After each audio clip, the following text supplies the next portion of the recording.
Hello दोस्तों, आप सभी का मेरे YouTube channel GK comma math has में स्वागत है। आज हम राष्ट्रीय भर्ती एजेंसी के बारे में जानेंगे, क्योंकि हाल ही में ये चर्चा में रहा है।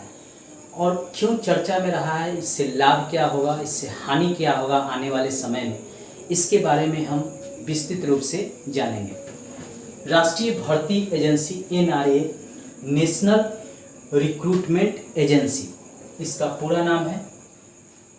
इसका काम क्या है, सरकार ने इसे क्यों लाया है, आइए इसको जानते हैं। प्रधानमंत्री नरेंद्र मोदी की अध्यक्षता में राष्ट्रीय भर्ती एजेंसी NRA स्थापित करने का निर्णय केंद्रीय मंत्रिमंडल ने लिया है। ये प्रधानमंत्री जी की अध्यक्षता में हुआ है। प्रश्न पूछ सकता है कि राष्ट्रीय भर्ती एजेंसी किसकी अध्यक्षता में संपन्न हुआ है, तो प्रधानमंत्री नरेंद्र मोदी की अध्यक्षता में संपन्न हुआ है। और केंद्रीय मंत्रिमंडल ने फैसला लिया है कि NR के अंतर्गत केंद्र सरकार विभिन्न भर्तियों के लिए एक कॉमन प्रारंभिक परीक्षा आयोजित करेगी। जैसे SSC का अलग एग्जाम होता था, RRB का अलग एग्जाम होता था, IBPS बैंक का अलग होता था।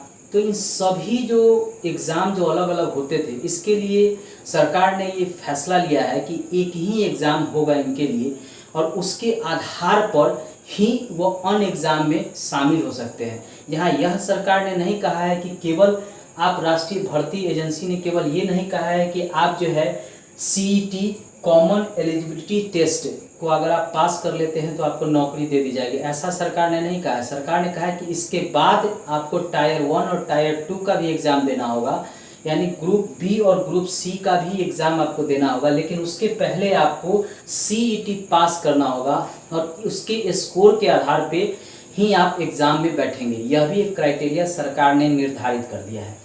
राष्ट्रीय भर्ती एजेंसी की आवश्यकता क्यों पड़ी है सरकार को, इसको भी जानते हैं। सबसे पहले है कि सरकारी नौकरी के लिए विभिन्न परीक्षा आयोजित किया जाता था। मैंने बताया कि SSC, RRB, IBPS इस तरह के कई एग्ज़ाम होते थे, कई बोर्ड थे जो एग्ज़ाम लेता था, जिसमें 3 करोड़ से अधिक लोग जो है 1.25 लाख सरकारी पदों के लिए आवेदन देते थे, परीक्षा में बैठते थे।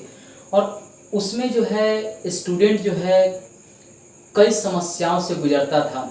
उस पर पहले तो वह विभिन्न प्रकार के एग्ज़ाम देने के लिए फॉर्म भरता था, उसका फीस चुकाता था। उसके बाद वह एग्ज़ाम देने जाता था, ट्रैवलिंग का अलग खर्च होता था, तो इसमें स्टूडेंट को काफ़ी हानि होता था। इसके लिए ही सरकार ने राष्ट्रीय भर्ती एजेंसी कॉमन पात्रता परीक्षा को लाया है। CET इसका आयोजन करेगी और CET स्कोर के आधार पे ही आप ग्रुप B और ग्रुप C का एग्ज़ाम जो है देंगे। उसमें भी आपको टायर 1 और टायर 2 का एग्ज़ाम देना होगा। अब जो बोर्ड हैं SSC, RRB या IBPS, इसके अलावा अन्य बोर्ड हैं, उनको इसमें शामिल किया जाएगा राष्ट्रीय भर्ती एजेंसी के तहत। लेकिन ये जो बोर्ड है वो स्वतंत्र रहेंगे, ऐसा नहीं है कि ये बोर्ड समाप्त कर दिया जाएगा।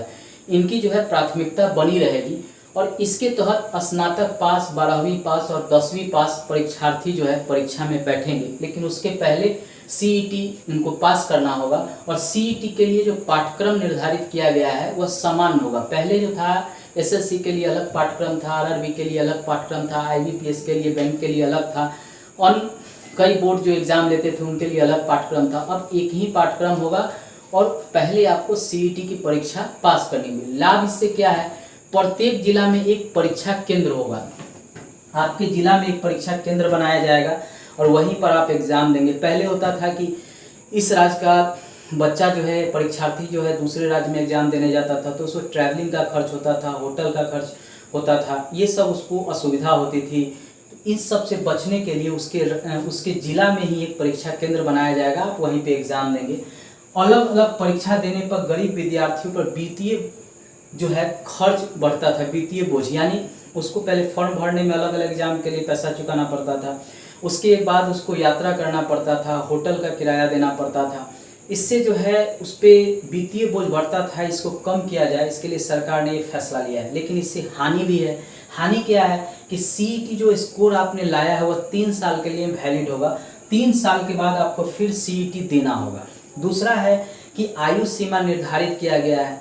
अब आप 3 साल CET अगर नहीं पास करते हैं तो अगले 3 साल जो है आप अलग अलग एग्जाम में देंगे, उसके लिए आपको सीईटी पास करना होगा। फिर सीईटी पास कर लेते हैं 3 साल तक, अगर आपने ग्रुप बी और सी जो परीक्षा आयोजित होगी, चाहे वह रेलवे का होगा या बैंक का होगा या एसएससी का जो एग्ज़ाम है, जितना सीट आता है उसमें पास नहीं तो फिर आपको सीईटी देना होगा। तो यह एक जो है हानि है स्टूडेंट का। दूसरा हानि है कि जब विभिन्न प्रकार के परीक्षा आयोजित होते थे तो उसमें बार बार आपको मौका मिलता था, वह आपका कमी हो जाएगा। अब जो है साल में 2 बार ही आप बैठ सकेंगे, क्योंकि साल में ये 2 बार ही भर्तियां आएंगी और आपको 2 ही मौका मिलेगा। अगर आप सीईटी पास हैं तो भी आपको टायर 1 और टायर 2 का एग्ज़ाम देना होगा। यहाँ ये नहीं कहा गया है कि सीईटी पास होने के बाद आपको सीधा सरकारी नौकरी दिया जाएगा, ये नहीं कहा गया। इसमें कहा गया है कि टायर 1 और टायर 2 जो एग्ज़ाम होगा अलग अलग भर्तियों के लिए, उसको भी आपको देना है। इसका हाल जैसे सीटेट का एग्ज़ाम होता है, टीचर बनने के लिए पहले आपको सीटेट पास करना है, फिर उसके बाद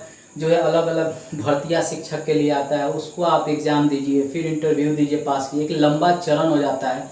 एक टीचर की नियुक्ति पाने के लिए कम से कम 5 से 7 साल का समय लग जाता है। जब इस तरह का आयोजन होगा तो आप समझ लीजिए 8 साल में आप एसएससी की नौकरी पाएंगे या रेलवे में कोई नौकरी पाएंगे या बैंक में कोई नौकरी पाएंगे। ये एक लंबी प्रक्रिया हो जाएगी। सरकार को अगर सीईटी लाया है तो उसके आधार पर ही भर्ती करना चाहिए। जो नंबर स्कोर हो उसके आधार पर उनको सरकारी सर्विस में सीट अलॉट करना चाहिए, ये होनी चाहिए। अब टायर 1 भी लाया गया, टायर 2 भी लाया गया, तो इसका कोई मतलब नहीं है। एक तो सीईटी पास करना ही कठिन होगा, उसके बाद अगर आप पास कर भी जाते हैं तो आपको टायर 1 टायर 2 का एग्ज़ाम देना है। ये हानि है। आप जो बार बार एग्ज़ाम में बैठते थे और जो आपकी परसेंटेज था सफल होने का, वो दर कम हो जाएगा, क्योंकि आप साल में 2 बार बैठेंगे। और अगर 2 बार अगर आप नहीं निकाल पाए तो फिर अगर 3 साल में अगर सीईटी आपका कहीं सरकारी नौकरी नहीं हुआ तो फिर आपको फिर सीईटी का एग्ज़ाम देना होगा। तो ये एक लंबी प्रक्रिया है, तो ये इससे स्टूडेंट को हानि है। दूसरा है कि इसमें 12 भाषा को ही शामिल किया गया है, 12 भाषा में ही परीक्षा होगी। संविधान के 8वीं अनुसूची में 22 भाषा है, जिसमें से केवल 12 भाषा की बात किया गया है। तो अन्य भाषा में एग्ज़ाम नहीं होगा, तो जो अन्य भाषा को जानने वाले हैं उनके लिए कठिनाई है कि उनको दूसरे भाषा में जो है एग्ज़ाम देना पड़ेगा। तो इसके लिए सरकार को 22 भाषा में पेपर तैयार करवाना चाहिए, ताकि वो जो स्टूडेंट हो जिस भाषा से उस भाषा में एग्ज़ाम दे सके। तो ये हानि है, लाभ भी है तो हानि भी है। मैंने आपको एक मोटा मोटी राष्ट्रीय भर्ती एजेंसी के बारे में बताया, सीईटी के बारे में बताया कि इसमें क्या इससे लाभ है और क्या इससे हानि है। नेक्स्ट वीडियो में हम और कुछ राष्ट्रीय मुद्दे पर चर्चा करेंगे। मेरे चैनल को सब्सक्राइब कर घंटी जरूर दबा लीजिएगा, दोस्तों को भी शेयर कीजिएगा, फेसबुक व्हाट्सएप इंस्टाग्राम पर भी इसे शेयर कीजिएगा। एनआरए और सीईटी से प्रश्न किसी न किसी एग्ज़ाम में आपसे ज़रूर पूछे जाएंगे कि एनआरए क्या है, सीईटी क्या है, तो इसको ज़रूर याद रखिएगा। धन्यवाद दोस्तों।